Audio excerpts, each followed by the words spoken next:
안녕하세요. 책한민국입니다. 오늘 소개할 책은 사랑의 도구들, 지은이는 유선경, 매일 읽고 사유하고 쓰고 지우고 남긴다. 최근작으로 어른의 어휘력, 감정어휘, 나를 위한 신화력이 있다. 모든 사람은 인정과 사랑을 원한다.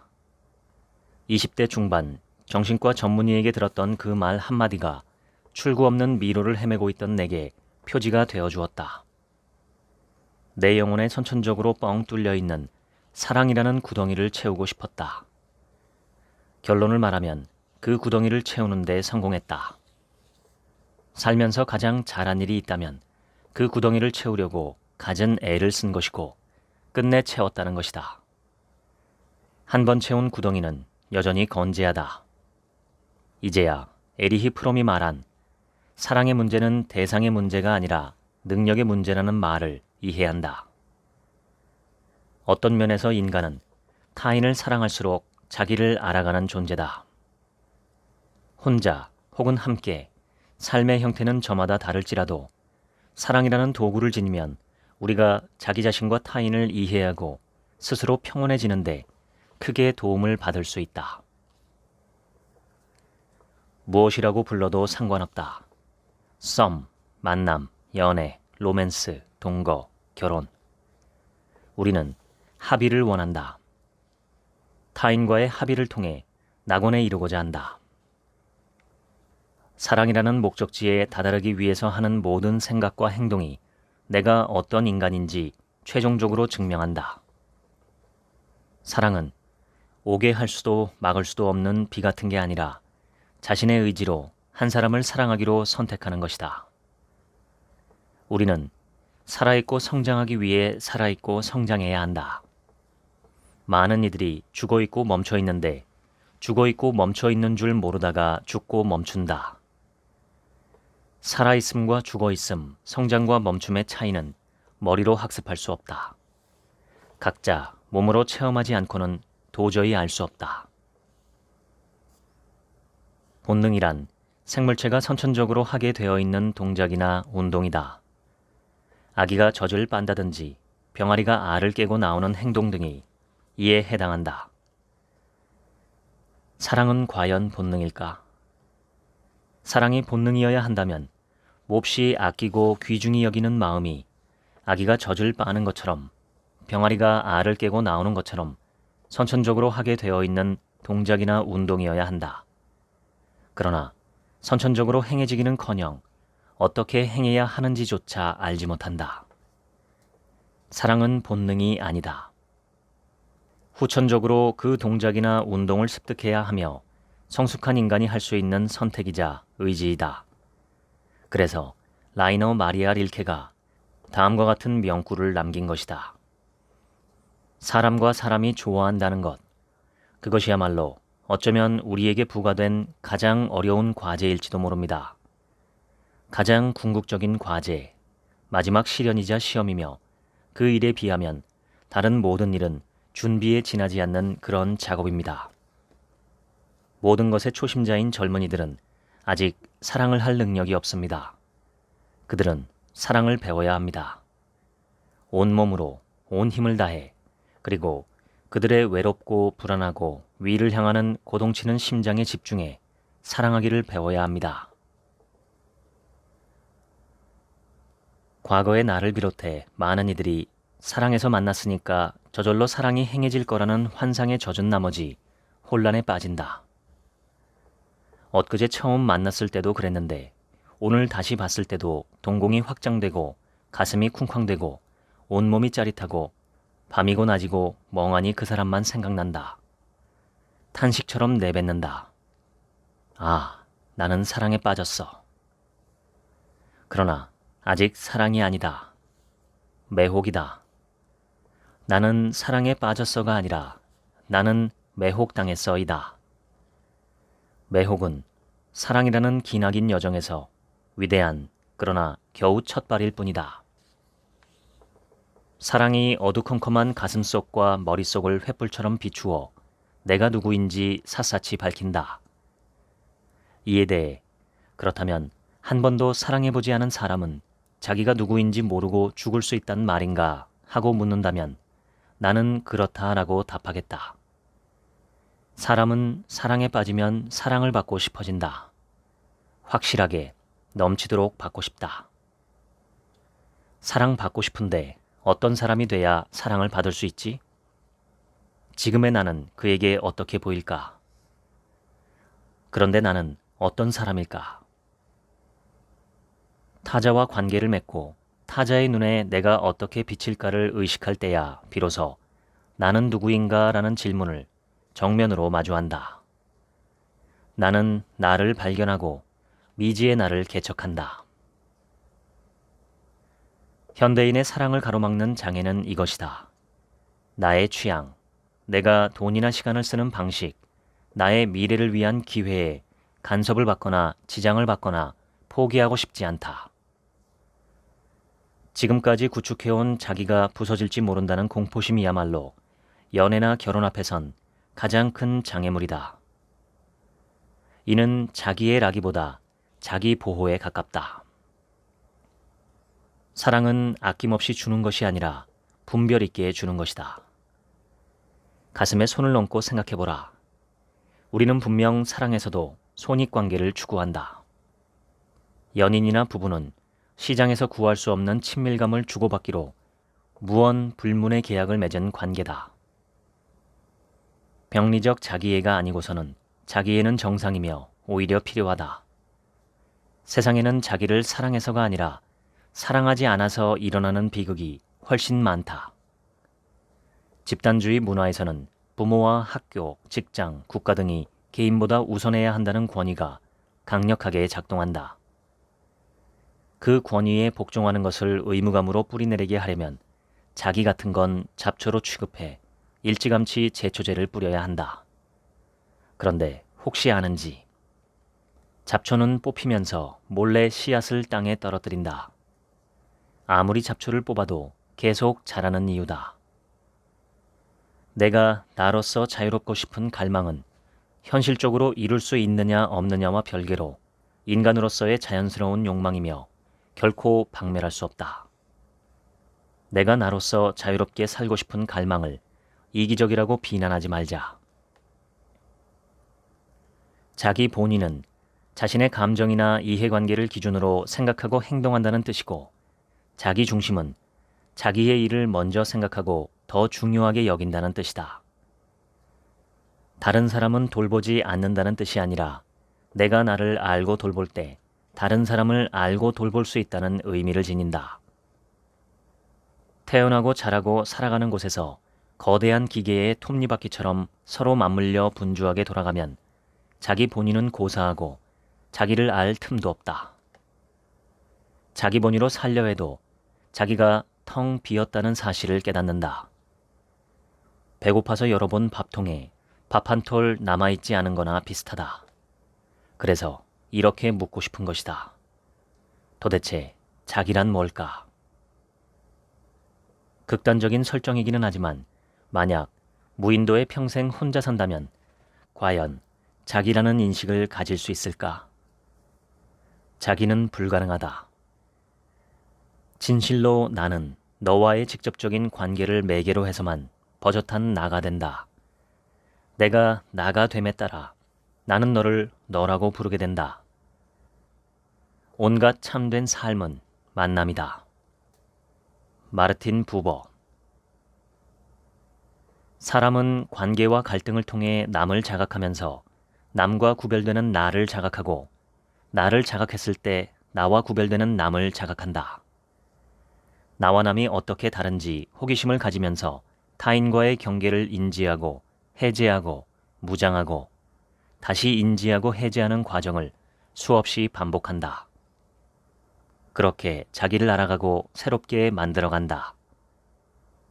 참으로 아이러니하다. 자기가 우선이고 중심인 삶을 살고 싶은데 정작 우선하는 조건이 남과 직접적인 관계를 맺어야 한다는 사실이. 여기서 직접적인 관계란 나와 그것의 관계가 대부분인 세상에서 존재 전체를 바쳐야만 말할 수 있는 나와 너의 관계이다. 바로 사랑이다. 자기를 알게 해주는 사랑조차 거부하며 자기 본위, 자기 중심의 삶을 살고자 한다는 말은 성립할 수 없다. 사랑 그 자체는 존재하지 않는다.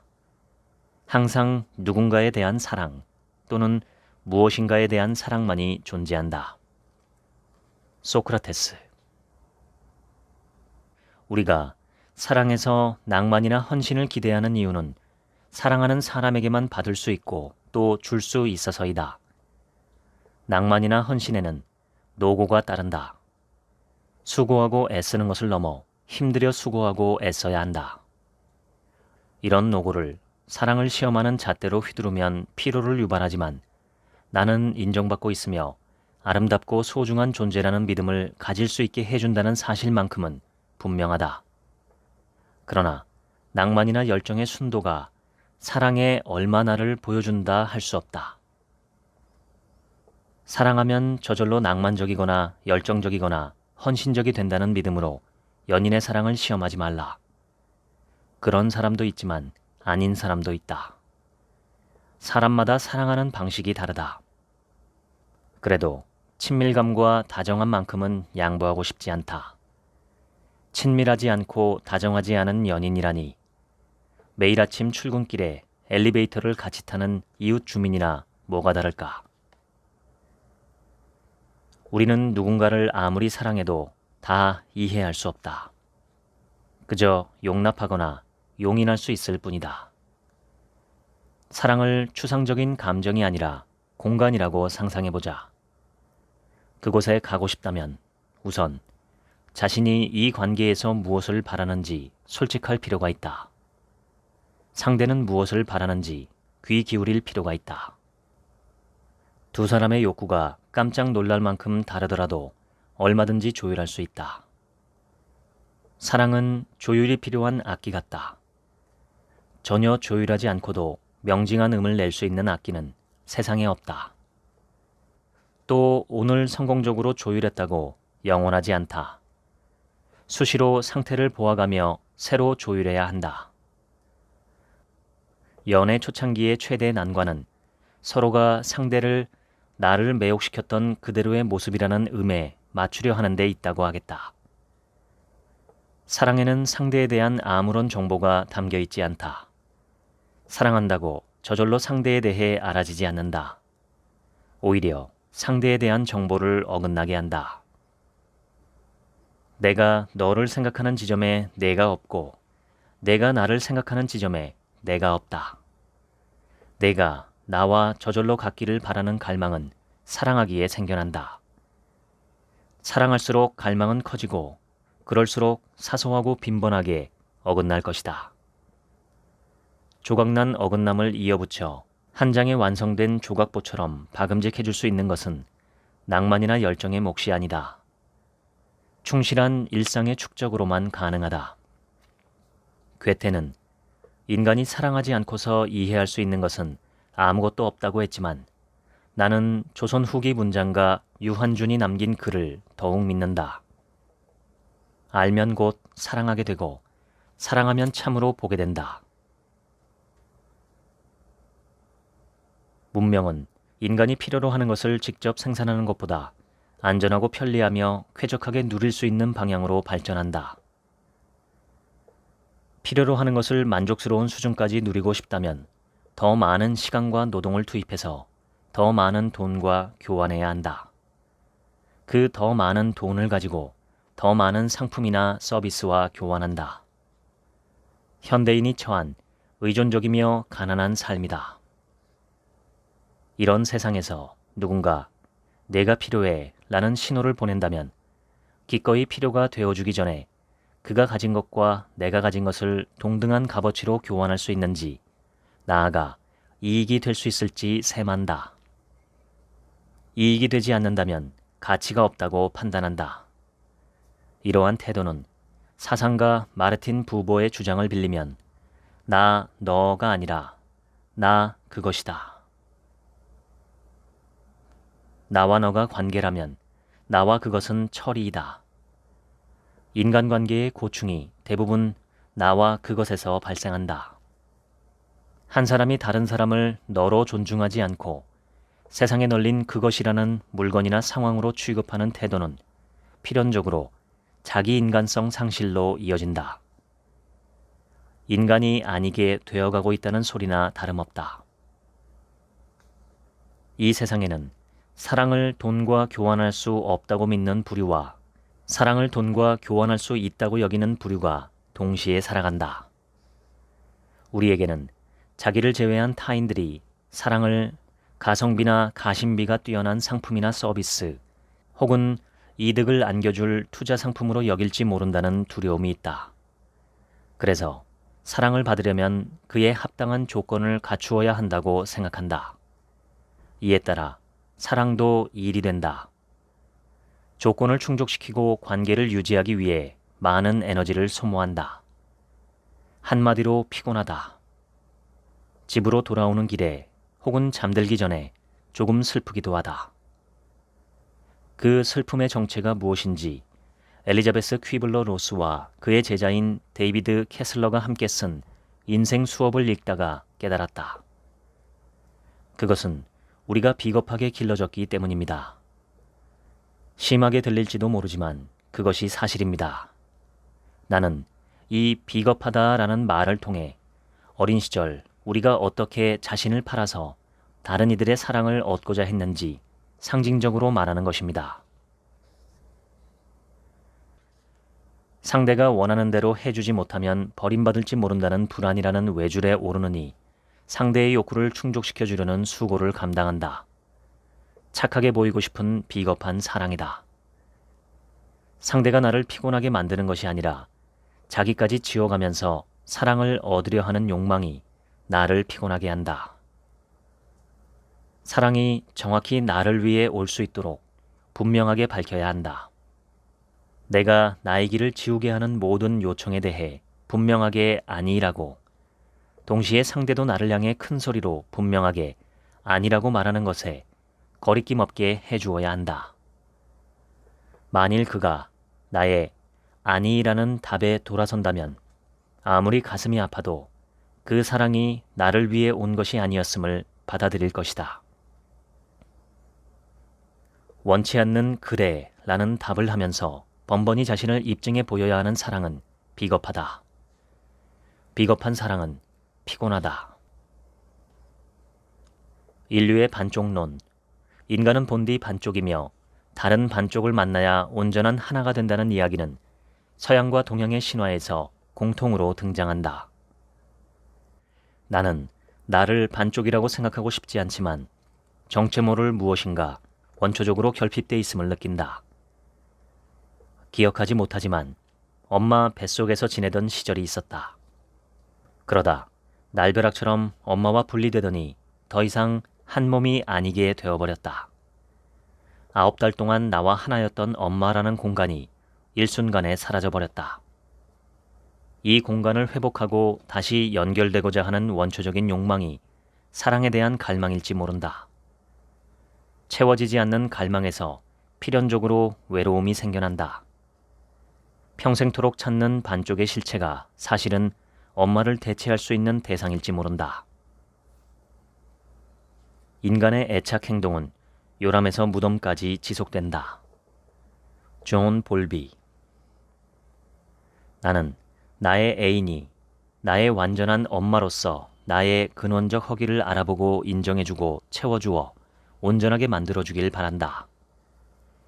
사랑은 분명 이러한 애착 결핍을 채워줄 수 있다. 그러나 애착 욕구를 채우고 싶은 갈망이 앞서면 사랑을 망치고 두고두고 부끄러울 따름이다. 외로움이야말로 만병의 근원이다. 외로움은 홀로 되어서 쓸쓸한 느낌이다. 외로움의 원인은 물리적으로 혼자 된 것에 있다기보다 혼자가 됐을 때 쓸쓸함을 느끼는 것, 그 쓸쓸함의 정도가 견디기 힘든 강도로 텅 빈 가슴을 때리는 것에 있다. 똑같이 혼자인데 누구는 쓸쓸하고 누구는 아무렇지도 않거나 심지어 누구는 충만하다. 이 차이가 어디에서 비롯될까? 나는 함께하는 것만이 유일하게 행복한 삶의 방식이라는 기대를 버리는 것에 있다고 생각한다. 이러한 기대는 애초에 불행을 내포하고 있다. 사랑하는 사람이 있어서 행복하고 없어서 불행하다면 진정한 행복이라고 할 수 있을까? 우리는 사랑하는 사람이 없어도 행복하고 있어서 더 행복한 사람이 되어야 한다. 지금 나는 있는 그대로의 나를 긍정하고 있는가? 나에게 무엇이 필요한지 알고 있는가? 그것을 왜 꼭 남에게 바라는가? 내가 나에게 줄 수는 없을까? 자기 본위의 삶을 산다는 것은 뭐든지 혼자서 잘해요로 빈틈없이 튼튼하게 무장하는 게 아니다. 자기가 할 수 있는 것과 할 수 없는 것을 파악해서 구분하는 것이고 독립적이면서 동시에 기꺼이 기댈 줄 아는 것이다. 힘들게 그렇게까지 해야 해? 어딘가에 나를 보살펴줄 사람이 있지 않을까? 그런 게 진짜 사랑 아냐? 미안하지만 없다. 설령 있다고 치자. 그 좋은 사람에게 왜 나도 싫어하는 나를 짐짝처럼 떠넘기려 하는가? 세상에서 제일 아름다운 것들로만 골라줘도 아깝지 않을 사람에게. 사람은 자신과 맺은 관계의 모습 그대로 타인과 관계를 맺는다. 내가 나를 보살피고 있다면 타인을 보살필 수 있다. 내가 나를 믿고 있다면 타인을 믿을 수 있다. 자신을 존중하고 있다면 타인을 존중할 수 있다. 또한 자신을 보살피는 사람이 타인의 보살핌을 받을 수 있다. 자신을 믿는 사람이 타인의 믿음을 얻을 수 있다. 이러한 이치는 마치 자석의 원리와 같다. 가지고 있어야 끌어당긴다. 타인에게 아무리 바라도 자기 안에 자성이 없다면 아무것도 끌어당길 수 없다. 또한 내가 나한테서 끊임없이 도망치면 타인에게도 그러할 것이다. 인간관계에서 나와 남은 구별할 수 없다. 남이라는 글자의 생김새를 찬찬히 들여다보라. 네모난 단상 위에 올라가 있는 나가 아닌가? 내가 보지 못한 내가 단상 위에 올라가 있는 것, 그것이 남이다. 신화학자 조지프 캠벨은 어느 민족의 영웅 신화든 일정한 형태의 순환 구조를 가지고 있다고 했다. 1. 일상세계를 사는 영웅이 소개된다. 2. 모험으로 떠나는 소명을 받는다. 3. 소명에 따르기를 주저하거나 거부한다.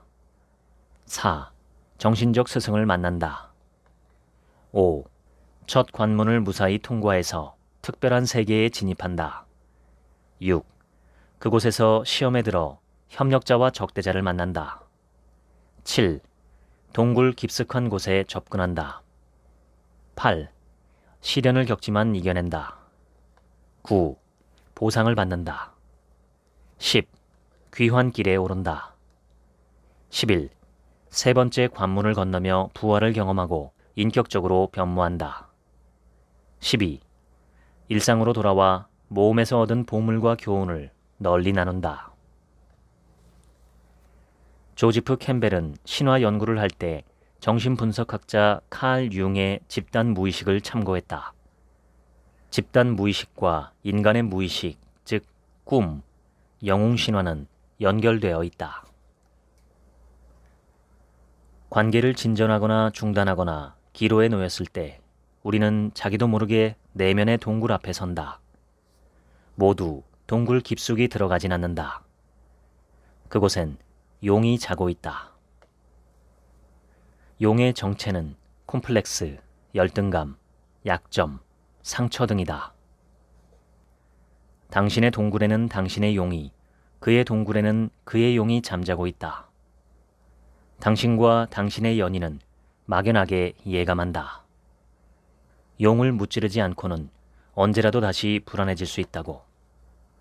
연인이 진정으로 행복하고 성장하려면 그 용을 함께 다뤄야 한다고. 일상을 살던 사람이 다른 한 사람을 만나 함께 시련을 이겨내는 동안 잠재된 영웅의 자질이 깨어난다. 한 인간이 자기라는 멍에를 스스로 내려놓고 타인을 사랑하기로 결심하고 다짐하고 행동으로 옮기는 것. 나는 이보다 더 훌륭한 영웅의 자질을 알지 못한다. 만일 내가 참으로 한 사람을 사랑한다면 나는 모든 사람을 사랑하고 세계를 사랑하고 삶을 사랑하게 된다. 만일 내가 어떤 사람에게 나는 당신을 사랑한다고 말할 수 있다면 나는 당신을 통해 모든 사람을 사랑하고 당신을 통해 세계를 사랑하고 당신을 통해 나 자신도 사랑한다고 말할 수 있어야 한다. 에리히 프롬. 사랑의 삼각형을 이루는 세 개의 꼭지점은 무엇일까? 미국의 심리학자 로버트 J. 스턴버그가 1986년에 발표한 사랑의 삼각형 이론에 따르면 친밀감, 열정, 헌신이다. 셋 중 하나라도 없으면 사랑이 아니다. 로버트 J. 스턴버그는 각각의 감정이 구체적으로 어떤 감정인지도 설명했다. 정리하면 다음과 같다. 친밀감, 신뢰, 보살핌, 연민, 소통, 이해, 공감, 유대감이 혼합된 감정. 열정, 흥분, 에너지, 열광, 상대방에게 불가항력적으로 끌리는 감정.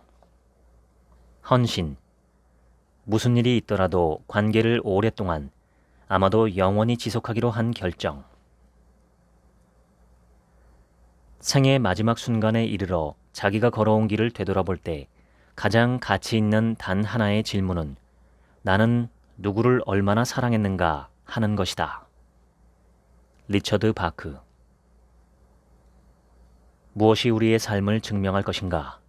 작품인가? 예술인가? 이름인가? 아니다. 그렇지 않다. 오직 사랑만이 우리를 증명해 줄 뿐이다. 우리들 생애의 저녁에 이르렀을 때 우리는 얼마나 사랑했는가를 놓고 심판받을 것이다. 알베르 까뮈. 집신도 짝이 있다. 그런데 집신은 오른쪽 왼쪽 짝을 따로 지어 켤레로 만드는 게 아니라 똑같이 지어서 두 개씩 묶을 뿐이다. 오른쪽 왼쪽 따로 구분이 없어서 크기만 맞으면 아무거나 두 개 집어서 신으면 된다. 결론적으로 집신만큼 짝 찾기 쉬운 것도 없다. 에리히 프롬이 저술한 사랑의 기술의 원제는 The Art of Loving인데 책의 주제를 압축해 전달한다. 현재 진행형 동사 loving이라는 점에 주목하자. 사랑은 즐거운 감정이 아니라 현재 일어나는 활동, 운동선수가 하루도 거르지 않고 연습하는 것처럼 사랑도 몸을 움직여 행동하는 것이라는 의미다. 활동은 프롬이 여러 차례 강조한 개념이다. 사랑은 수동적 감정이 아니라 활동이다. 사랑은 참여하는 것이지 빠지는 것이 아니다. 정심, 우물정, 마음심. 마음은 우물 같다라는 뜻이다. 금강수 보살이 대일열애에게 육아행자의 마음가짐에 대해 물었을 때 대일열애가 60가지의 마음으로 답했고 25번째가 정심이다. 우물을 보기만 해서 깊이를 헤아릴 수 없듯 사람의 마음도 착함과 그렇지 않음을 헤아리기 어려우니 깊이 사유해야 한다는 의미이다. 이 구절에서 우선적으로 새겨야 할 대목은 더 깊이 사유해야 한다는 가르침보다 사람의 마음이 착함과 그렇지 않음을 헤아리기 어렵다는 통찰이다. 정심과 비슷한 개념으로 미국의 심리학자 스키너는 행동주의 심리학을 주창하며 블랙박스를 제시했다. 인간의 마음에서 무슨 일이 일어나는지 알 수 없으니 속을 알 수 없는 블랙박스처럼 남겨두자는 것이다. 둘의 관점이 비슷해 보이나 대응 방식이 다르다.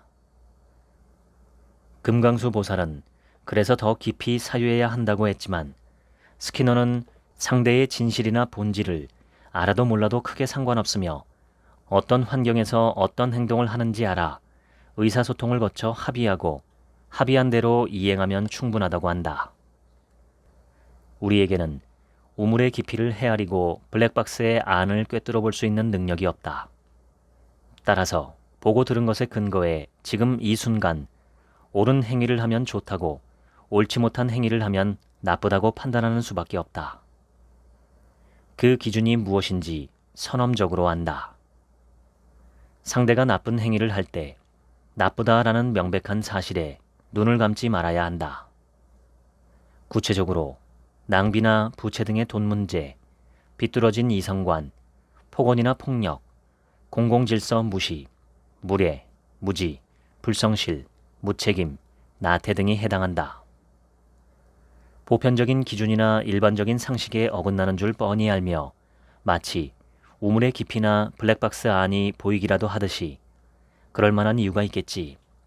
오늘 기분이 안 좋은가 봐. 요즘 하는 일이 잘 안 풀려서 저래. 알고 보면 착한 사람이야. 같은 연인 한정 성인군자 같은 소리는 부디 그만두라. 기억하기 바란다. 있는 그대로를 사랑한다는 말이 모르는 채로 사랑한다는 말은 아니다. 우리는 아무것도 모르는 채 사랑에 빠질 수는 있어도 아무것도 모르는 채 사랑할 수는 없다. 상대가 변화할 거라는 기대 대신 내가 견딜 수 있을지 없을지 신중하게 고민하자. 우리가 연인이 어떤 사람인지 알고 싶은 이유는 판단하기 위함이 아니라 이해하기 위함이다. 우리 사이에 어떠한 일이 일어났을 때 오독하지 않기 위해서이다.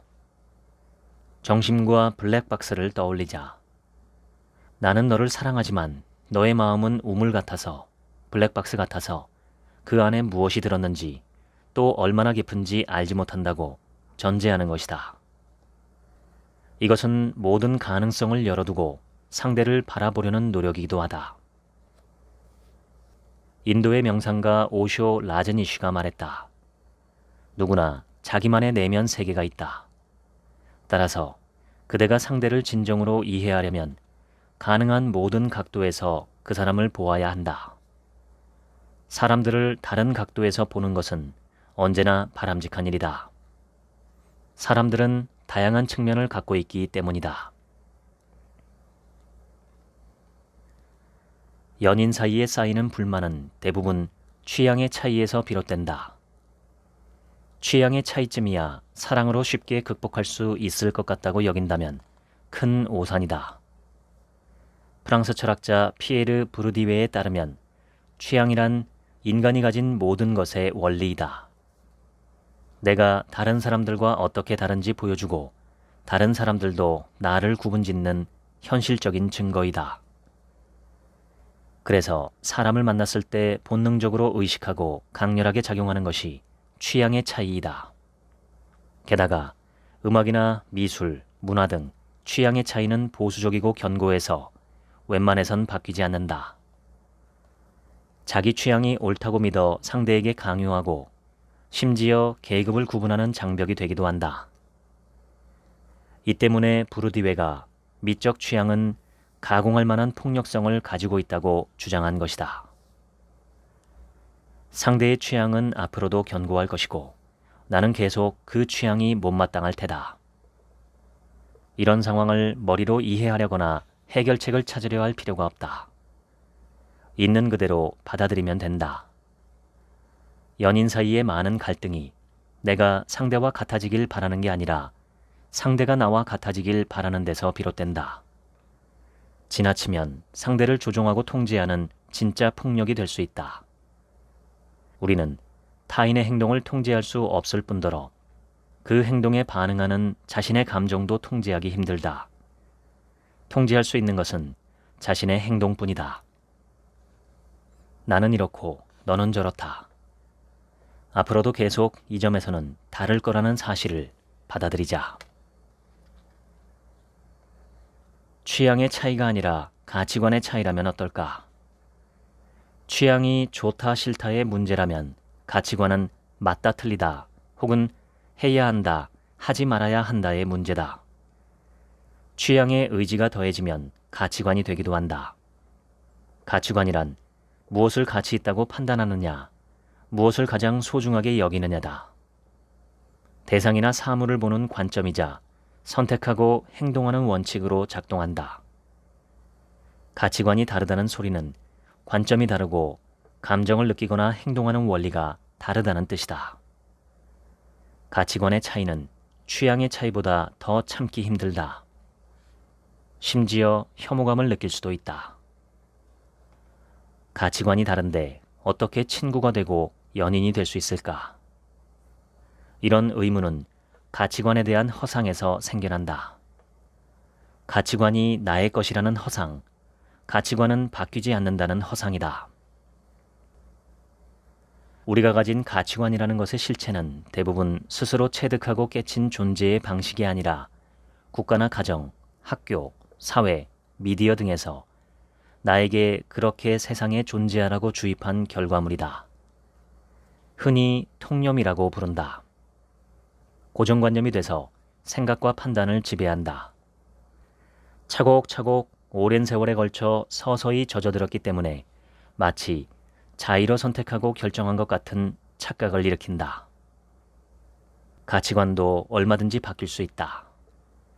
이걸 가능하게 만드는 것은 알의 힘이다. 끊임없이 새로운 걸 배우고 기존의 가치관이 맞지 않는다면 수정해야 한다. 인생에 한 번쯤은 지금까지 중요하고 소중하다고 믿은 모든 것을 의심하고 그것들이 자기 인생을 어떻게 조종하고 있는지 혐의를 두는 시기가 필요하다. 20대 때 가치관이 40대 때도 똑같은 사람은 성실할지는 몰라도 발전하지 않은 사람이다. 가치관이 바뀐 것을 변절자인 양 바라보는 시각도 구태다. 사람은 저마다 다른 기질과 환경, 교육, 체험을 가졌고 제각각 다른 가치관을 가지고 산다. 가치관의 차이로 갈등을 겪는다면 그 원인이 다르다인지 잘못됐다인지 짚을 필요가 있다. 물증은 필요 없다. 심증으로 충분하다. 잘못됐다라는 판단이 든다면 각자의 길을 가는 것이 옳다. 잘못된 가치관을 가진 자는 파트너로서뿐 아니라 사람으로서도 가치가 없다. 개과천선의 여지 같은 거 보려고도 하지 마라. 개과천선에 성공한 다음에 보자고 해라. 이럴 때 할 수 있는 비유가 구덩이에 빠진 자를 위에서 끌어올리는 힘과 아래서 끌어내리는 힘의 비교이다. 구원자가 아닌 이상 대부분 위에서 끌어올리는 것에 실패한다. 아래에서 끌어내리는 힘에 끌려 구덩이에 같이 빠진다. 미련 없이 손을 놓아야 한다. 제 힘으로 구덩이에서 빠져나오게 해야 한다. 팔을 자르는 심정으로 구덩이에서 돌아서라. 우리는 대화를 나눌 때 의외로 말에 집중하지 않는다. 미국의 심리학자 엘버트 메러비안 박사의 조사 결과에 따르면 대화를 나눌 때 말이 차지하는 비중이 8%라고 한다. 가장 중요한 요소는 시각적인 요소로 55%를 차지하는데 이 중 20%는 태도이고 35%는 표정이다. 결국 표정과 태도가 대화의 향방을 가늠한다. 우리는 말이 미처 전달하지 못하거나 혹은 일부러 전달하지 않는 중요한 정보를 표정이나 자세 등을 통해 알려고 한다. 이럴 때면 자기도 모르게 상대의 얼굴을 더 집중해서 빤히 쳐다보게 되는데 이목구비가 어떻게 생겼는지 관찰할 때와 전혀 다른 시선이며 실제로 이목구비 대신 이것이 보인다. 내가 너에게 중요한 사람인가? 나를 있는 그대로 존중해주고 있는가? 여기에 대한 답을 상대는 얼굴로 이미 하고 있다. 내가 그 얼굴을 본다. 사람은 말을 들을 때 사실보다 감정에 직관적으로 반응하고 자신의 감정에 의거해 판단하며 판단에 따라 본능적으로 태세를 갖춘다. 저 말이 나를 존중해서 하는 말인지 비하해서 하는 말인지 판단하는 것이다. 후자일 경우 본능적으로 반격 혹은 방어 태세가 된다. 옳은 말을 해서 실질적으로 도움을 주는 것이 효율적이고 바람직하다는 신념을 가진 이들이 적지 않다. 여기에는 자기가 옳은 말을 하면 상대가 바뀔 거라는 오만이 깔려 있다. 의식하지 못했다 할지라도 상대를 수직적인 관계에 두고 자신의 바람이나 의도, 목적대로 통제하거나 조종하고 싶은 의도가 숨어 있다. 당연히 기분이 상할 수밖에 없다. 사람은 감정이 상하면 다 상한다. 대화를 나누다가 감정이 상하는 이유는 서로의 차이를 발견해서가 아니다. 그 차이를 존중하지 않아서다. 심지어 지적, 지시, 평가, 충고, 조언, 비난 등으로 밀어붙여 상대를 굴복시키려 하기 때문이다. 이런 식으로는 내용이 아무리 옳고 유익해도 귀에 벽을 친 것처럼 들리지 않는다. 존중하는 마음은 경청에서 드러난다. 대화하다 보면 질문을 하고선 정작 대답에 집중하지 않는 모습을 자주 보고는 한다. 상대를 존중하는 마음을 가진 사람은 사소하고 일상적인 질문에 대한 대답을 관심을 갖고 듣는다. 또 그 대답에 대해 긍정적이든 부정적이든 어떤 평가도 내리지 않는다. 오로지 궁금하다는 표정으로 집중해서 듣는다. 우리는 고도의 지능을 가진 인간인 탓에 경청할 때 의도나 감정 등을 예측하는데 많은 힘을 쓴다.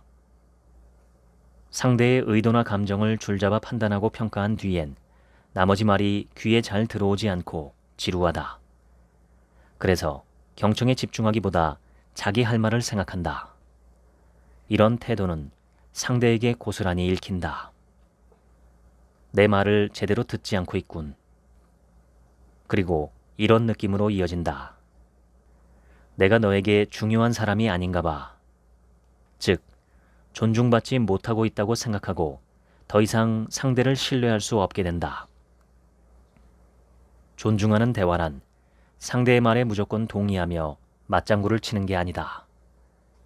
상대가 말하는 동안에는 자기 관점을 내려놓고 섣불리 예측하려 하지 말고 판단과 평가를 유보하는 것이다. 이런 경청의 자세는 상대에게 내 말을 귀 기울여 듣고 있구나 하는 안도와 신뢰감을 주고 자기 관점에 갇혀 있으면 계속 몰랐을 상대에 대한 새로운 정보를 얻을 수 있다. 더불어 중요한 경청의 자세는 상대가 말하는 사실보다 감정을 들으려 하는 것이다.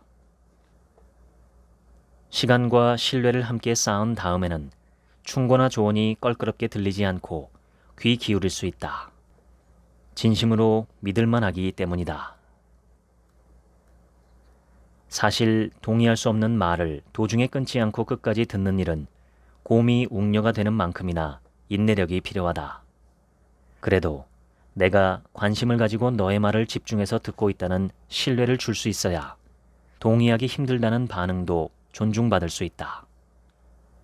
상대의 말이 끝나자마자 냅다 동의할 수 없다고 표현하기보다 상대가 말하는 사실과 감정 등을 제대로 이해했는지 확인하는 과정이 필요하다. 사실 인간관계에서 이해는 거의 최종 단계가 아닌가 싶다. 그러나 우리는 완전히 이해하지 못해도 공감할 수 있고 동의하지 못해도 존중할 수 있다. 그 반대는 불가능하다.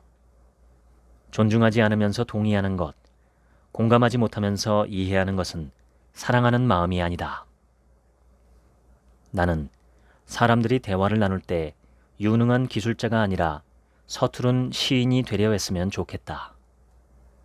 기술자는 능숙하게 다루려 하지만 시인은 있는 그대로를 섬세하게 보려 한다. 기술자는 실용적인 것을 제조하려고 하지만 시인은 아름다운 것을 창조하려고 한다. 사람은 실용적인 것들로만 살 수 없다. 이탈리아 로마의 카타콤베에서 세월에 풍화된 시신을 본 적이 있다. 머리카락 몇 올만 남고 뼈조차 흔적이 없었다. 그럼에도 시신임을 알아볼 수 있었다. 사람의 누운 형태가 머리부터 발끝까지 먼지로 쌓여 있었다. 정말로 사람이 먼지가 되었다. 인간은 먼지로 만든 그릇 같은 존재. 일생이 이 빈 그릇을 채우고 싶은 갈망으로 고달프다. 사랑하고 싶은 이유가 자기에게 부족한 점을 채우기 위해서라고 한다면 스스로에게 묻자. 내가 찾는 그런 사람이 내가 될 수는 없는가? 내가 기대하는 사람이 바로 내가 될 수는 없는가? 유아적이거나 유혹적이거나 하는 태도로 빈 그릇을 내밀며 이것 좀 채워주어 하는 식의 관계는 아무리 생각해도 뻔뻔하다. 상대가 채워주지 않으면 원망하고 비난할 것이 불보듯 뻔하다. 이들에게 사랑한다는 말은 사랑해주어 라는 말과 이음동의어이다. 사랑하는 사람은 나와 함께 있는 사람이다. 나를 위해 있는 사람이 아니다. 나 역시 사랑하는 사람을 위해 있는 사람이 아니다. 우리 모두는 자기로 살기 위해 있고 있어야 한다. 아무리 친밀감과 열정, 헌신이라는 사랑의 삼각형 요소가 충족되더라도 정신적으로 함께 성장하지 못하는 사랑은 끝내 허무해지고 만다. 사람은 사랑 없이 살 수 없지만 사랑만으로도 살 수 없다. 사랑만 있는 연인 관계는 오래 지속되기 힘들다. 나는 사랑에 있어 함께 성장하는 것이야말로 가장 중요한 요소라고 생각한다. 이러한 결론에 다다르기까지 제대로 겪고 인정한 진실이 있다. 말하지 않아도 내 결핍을 알아주고 채워줄 사람은 현실에 존재하지 않는다이다. 또 결핍된 것을 채우려고 들면 소금물을 들이키는 것처럼 끝이 없다. 대다수가 타인을 통해 채우려고 하는 쉬운 길로 가려고 한다. 당장은 쉬운 길 같아 보이지만 멀리 돌아가는 길이다. 기억하기 바란다. 인생이라는 기출문제에 사랑하는 사람과 함께하는 것이 모범 답안이라는 고정관념을 버려라. 누가 내 빈 그릇을 채워주지 않아도 스스로 채울 수 있다는 사실을 믿어라. 누에는 알에서 나방이 될 때까지 4번 잠을 자고 그때마다 탈피한다.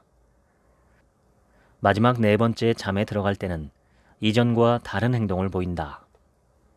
실을 토해 제 몸을 칭칭 둘러싸 고치를 짓고 아무것도 먹지 않고 컴컴하게 지낸다. 그런데도 겉은 계속 투명해진다. 보름 정도 지나면 날개를 달고 나와 훨훨 날아간다. 이루어지지 못한 사랑이라고 하는가, 실패한 연애라고 하는가. 모두 진정으로 사랑할 줄 아는 사람이 되기 위한 잠이었다. 사랑에는 실패나 성공이 없다. 단지 사랑했느냐, 사랑하지 않았느냐만 있다. 사랑받았느냐, 사랑받지 못했느냐로 실패니 성공이니 운운하지 마라. 당신이 사랑했다면 이용당했던들 어떠랴. 당신의 마음과 시간과 돈을 일방적으로 소모했던들 어떠랴. 기꺼이 이용당하고 기꺼이 바치라. 부디 밖에서 헤매지 말고 안에서 잠을 자라. 어두컴컴한 데서 홀로 잠을 자는 동안 자기 자신과 타인과 세상을 보는 눈이 투명해질 것이다. 그런 다음엔 예쁜 꿈을 꿀 것이다. 4번째 잠을 자고 나면 그 꿈대로 행할 수 있을 것이다. 훨훨 날아가는 나방이 되든가 부드러운 비단이 되든가. 사랑의 실패는 없다. 과정만 있다. 성공이 있을지 없을지는 두고 봐야 알 수 있을 것 같다. 그러니 샴페인을 일찍 터뜨리지 마라. 아니, 매일 샴페인을 터뜨리는 게 좋겠다. 내 일은 내가 알아서 하지만 내일은 어떻게 될지 알 수 없으니까. 지금까지 유선경 작가의 사랑의 도구들 읽어드렸습니다. 지금부턴 제 얘기입니다. 이 책을 읽고 가장 기억에 남은 건 몇 가지를 골라보면 다음과 같습니다. 1. 사랑은 주체적이고 능동적인 선택이다. 2. 사랑은 감정이나 느낌이 아니라 활동이다. 3. 사랑 없이는 나와 너라는 인간 대 인간의 관계를 맺을 수 없고 관계없는 삶은 의미가 없다. 그 밖에도 사랑이 무엇인지 학습해야 한다는 말이나 많은 사람들이 사랑을 한 번도 못 해보고 죽는다는 말도 기억에 남습니다. 사랑만큼 사람들이 갈구하는 것도 없고 사랑만큼 사람을 행복하게 하는 것도 없습니다. 그러나 역설적으로 사랑만큼 사람들을 헷갈리게 하고 불행하게 만드는 것도 없습니다. 사람은 사랑을 알거나 사랑을 하면 행복합니다. 그래서 우리는 평생 사랑을 추구하죠. 하지만 감각적 쾌락이나 감정 혹은 기분의 만족이나 기쁨 등을 사랑으로 착각합니다. 엄밀히 말해서 사랑은 기적입니다. 나도 모르는 내가 너도 모르는 너를 만나 사랑하는 것이 기적이죠. 사랑은 배워서 알아야 하고 의지적으로 선택하고 행동해야 하고 그 열매의 달콤 씁쓸함을 누려야 마땅합니다. 삶에는 알미 있고 함이 있고 됨이 있습니다. 알미 있어야 함이 있고 함이 있어야 됨이 있죠. 저도 과거나 지금이나 배움에서 알무로 이르지 못하거나 알매서 함으로 나아가지 못한 때가 많습니다. 보고 듣고 겪는 것들에서 배워야 하고 배운 것들을 알무로 깨우쳐야 하며 알물 함으로 익혀야 합니다. 그때야 비로소 삶이 됨으로 변화하며 성장합니다. 됨보다 함이 앞서면 허무해지고 함보다 알미 앞서면 무의미하며 암보다 배움이 앞서면 머리만 커집니다. 겪고 배우고 깨닫고 움직이고 그래서 됨으로 나아가는 게 바람직한 인생이 아닐까 싶네요. 사랑도 적극적으로 배우고 알고 익히고 행동하시면 좋겠습니다. 그러면 삶이 만족스러워집니다. 지금까지 책 한 민국의 하루치 생각이었습니다. 감사합니다.